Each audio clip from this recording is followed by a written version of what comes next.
Brain the story of you. अध्याय 3। Who's in control. कौन है नियंत्रण में? क्या आप सच में अपने निर्णय खुद लेते हैं? सोचिए कि आपने अभी अभी एक कप चाय बनाने का फैसला किया। आपको लगा मुझे चाय पीनी है और आप उठकर बना लाए। लेकिन क्या ये फैसला वाकई आपने लिया, या फिर आपका दिमाग पहले ही ये तय कर चुका था और आपको सिर्फ ऐसा महसूस हुआ कि आपने सोचा? अगर ये सच है तो क्या हम सिर्फ एक स्क्रिप्ट के एक्टर हैं जो पहले से लिखी गई हैं? फ्री विल यानी स्वतंत्र इच्छा। हम मानते हैं कि हम जो भी करते हैं, सोचते हैं, चुनते हैं, वो सब हमारी इच्छा से होता है। लेकिन डेविड ईगलमैन के अनुसार हमारा मस्तिष्क कई बार निर्णय पहले ही ले चुका होता है और हमें बस उसका आभास होता है। हम निर्णय नहीं लेते, हम अनुभव करते हैं कि निर्णय लिया गया। हमारा मस्तिष्क हर सेकंड लाखों निर्णय ले रहा होता है बिना हमें बताए। आप गाड़ी चला रहे हैं और अचानक ब्रेक लगाते हैं। आप किसी अजनबी के चेहरे से उसके मूड को समझ जाते हैं। आप गलती से हाथ गर्म चीज पर रख देते हैं और झटके से हटा लेते हैं। इन सभी में सोचने का समय नहीं होता, फिर भी निर्णय होते हैं। यानी आपका दिमाग हर समय निर्णय ले रहा है और आप बाद में उसे समझ रहे हैं। अवचेतन मस्तिष्क, द अनकॉन्शियस ब्रेन। हम सोचते हैं कि हम जो भी करते हैं वो हमारे चेतन दिमाग का हिस्सा है, लेकिन रिसर्च बताती है कि 90-95% चीजें हम अवचेतन रूप से करते हैं। आप क्यों किसी से आकर्षित होते हैं, क्यों आप अचानक उदास हो जाते हैं, क्यों आप बार बार एक ही गलती करते हैं, इन सब का जवाब आपके अवचेतन दिमाग में छुपा होता है, जिसकी आपको खुद खबर भी नहीं। अब जब आप जान चुके हैं कि फ्री विल एक भ्रम हो सकता है, अगला अध्याय पढ़िए। How do I decide? निर्णय कैसे लिए जाते हैं? जानिए कि आपका दिमाग कैसे विकल्पों के बीच चुनाव करता है। अध्याय 4। How do I decide? मैं निर्णय कैसे लेता हूँ? क्या आपके फैसले आपके होते हैं या पहले से तय होते हैं? मान लीजिए आप किसी रेस्तोरां में बैठे हैं और दो विकल्प हैं, चाय या कॉफी। आप सोचते हैं और फिर कहते हैं कॉफी चाहिए। अब खुद से सवाल पूछिए, क्या ये फैसला आपने सोच समझ कर लिया या वो बस हो गया? क्या आपने अपने पसंदीदा विकल्प को चुना या आपके दिमाग ने पहले ही सब तय कर लिया था और आपको सिर्फ ये एहसास हुआ कि आप सोच रहे हैं? अगर फैसले पहले से तय हैं, तो फैसला लेने वाला मैं कहाँ है? निर्णय लेना सिर्फ एक विकल्प चुनना नहीं है। डेविड ईगलमैन इस अध्याय में बताते हैं कि निर्णय लेना सिर्फ विकल्पों के बीच चुनाव करना नहीं है, बल्कि ये एक गहरी न्यूरोबायोलॉजिकल प्रक्रिया है। हम सोचते हैं कि हम अपने फैसले सोच कर लेते हैं, लेकिन वास्तव में हमारे फैसले वो होते हैं जिन्हें हमारा दिमाग सबसे अधिक फायदे वाले मानता है, चाहे वो फायदा सामाजिक हो, जैविक हो या भावनात्मक। दिमाग में निर्णय कैसे बनते हैं? सेंसरी इनपुट, इंद्रियों की सूचना। दिमाग सबसे पहले बाहरी दुनिया से सूचनाएं लेता है। क्या देखा, सुना, महसूस किया। प्रिडिक्शन, भविष्यवाणी। ये सूचना पिछले अनुभवों से टकराई जाती है, जैसे पहले जब ऐसा हुआ था तो क्या हुआ था। वैल्यूएशन, मूल्यांकन। दिमाग हर विकल्प के फायदे नुकसान का हिसाब लगाता है, कौन सा विकल्प ज्यादा सुरक्षित, सामाजिक रूप से स्वीकार्य या भावनात्मक रूप से संतोषजनक होगा। एक्शन सिलेक्शन, किसे चुने? अब दिमाग एक विकल्प को सक्रिय करता है, वही जिसे सबसे बेहतर माना गया, और ये सब आपके सोचने से पहले हो चुका होता है। अनजाने में लिए गए फैसले।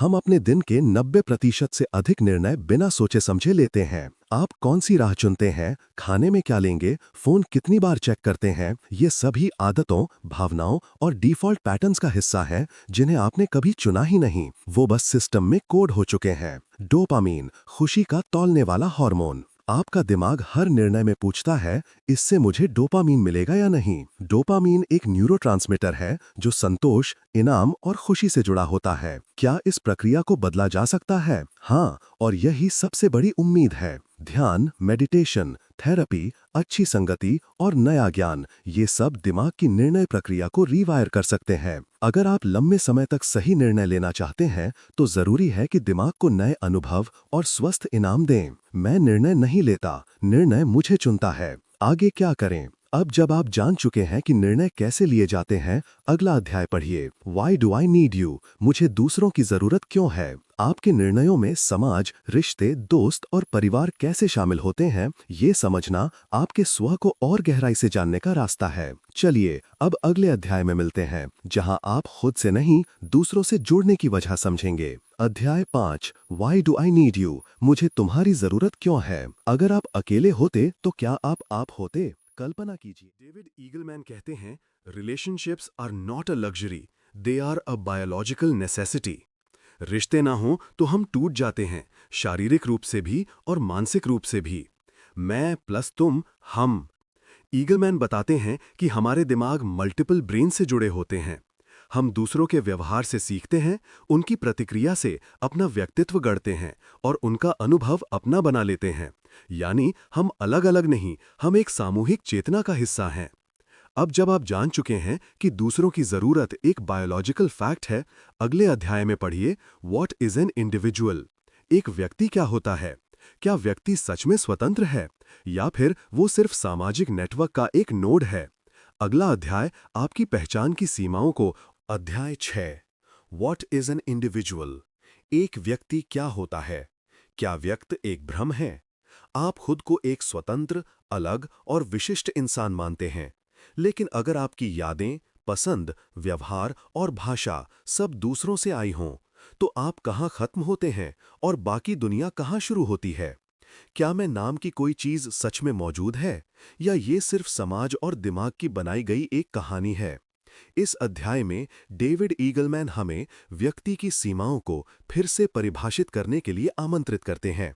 एक सामाजिक निर्माण, इंडिविजुअल, यानी एक ऐसा प्राणी जो दूसरों से अलग हो, स्वतंत्र हो, खुद के फैसले लेता हो। लेकिन क्या वाकई हम अलग हैं? आपकी भाषा किसी और की बनाई हुई है, आपकी पसंद समाज ने ढाली है, आपकी सोच परिवार और संस्कृति से प्रभावित है। तो क्या आप अकेले वजूद रखते हैं या क्या आप हजारों औरों का मिला-जुला संस्करण हैं?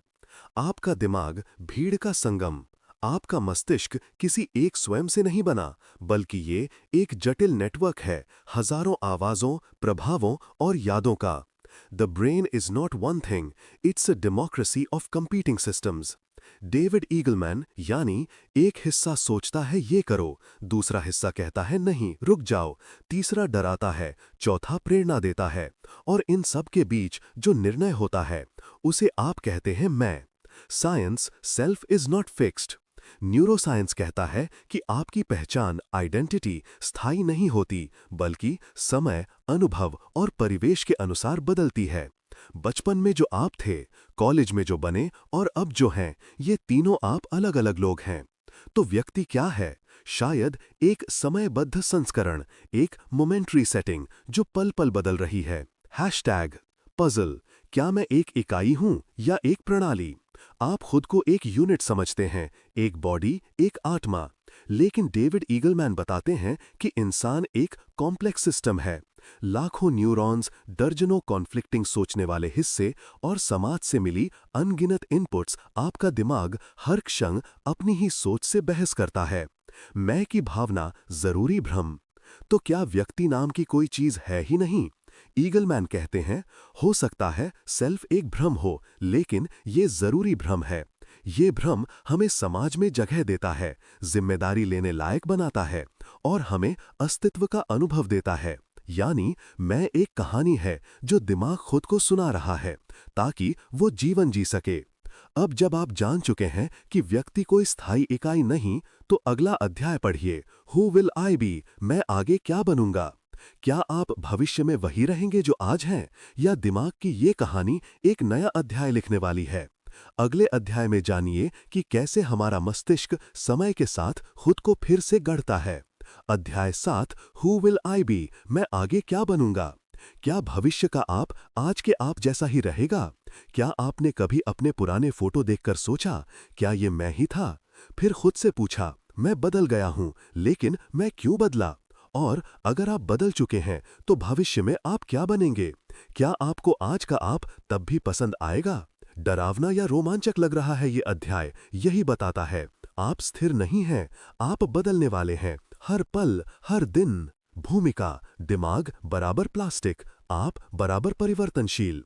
डेविड ईगलमैन कहते हैं, your brain is a living, breathing, constantly rewiring machine. यानी आपका दिमाग हर अनुभव, हर सोच, हर आदत के साथ खुद को फिर से बनाता रहता है। हैशटैग पजल, आपकी आदतें आपका भविष्य बनाती हैं। आपका भविष्य कोई रहस्यमयी चीज नहीं है, वो आपकी वर्तमान आदतों का जमा हुआ रूप है। अगर आप हर दिन सीखते हैं, आप एक ज्ञानी बनेंगे। अगर आप हर दिन डरते हैं, आप एक सीमित व्यक्ति बनेंगे। अगर आप हर दिन सोचते हैं, मैं बदल सकता हूं, तो आपका दिमाग सच में बदल जाएगा। याद रखिए, neurons that fire together wire together, यानी जो न्यूरॉन्स बार बार सक्रिय होते हैं वो एक साथ जुड़ने लगते हैं और वो आपकी सोच, व्यवहार और पहचान को गढ़ते हैं। हैशटैग भविष्य के आपके लिए आज क्या करें। अगर आप जानना चाहते हैं कि आप आगे क्या बनेंगे, तो खुद से पूछिए, मैं हर दिन क्या सोचता हूँ? मैं किन लोगों के साथ समय बिताता हूँ? मैं क्या पढ़ता हूँ, क्या देखता हूँ? मेरी प्राथमिकताएं क्या हैं? लेकिन डेविड ईगलमैन बताते हैं, you are not a script being read, you are a sculpture being carved. और ये मूर्तिकार कौन है? आप खुद, आपकी आदतें, सोच, रिश्ते और प्रयास। आप चाहें तो डर का पुतला बन सकते हैं या फिर हिम्मत और बदलाव का प्रतीक। रिसर्च, ब्रेन ट्रेनिंग और बदलाव। वैज्ञानिकों ने पाया कि जो लोग रोज 10 मिनट ध्यान करते हैं, उनके दिमाग का प्रीफ्रंटल कॉर्टेक्स, निर्णय लेने वाला भाग, मजबूत होता है।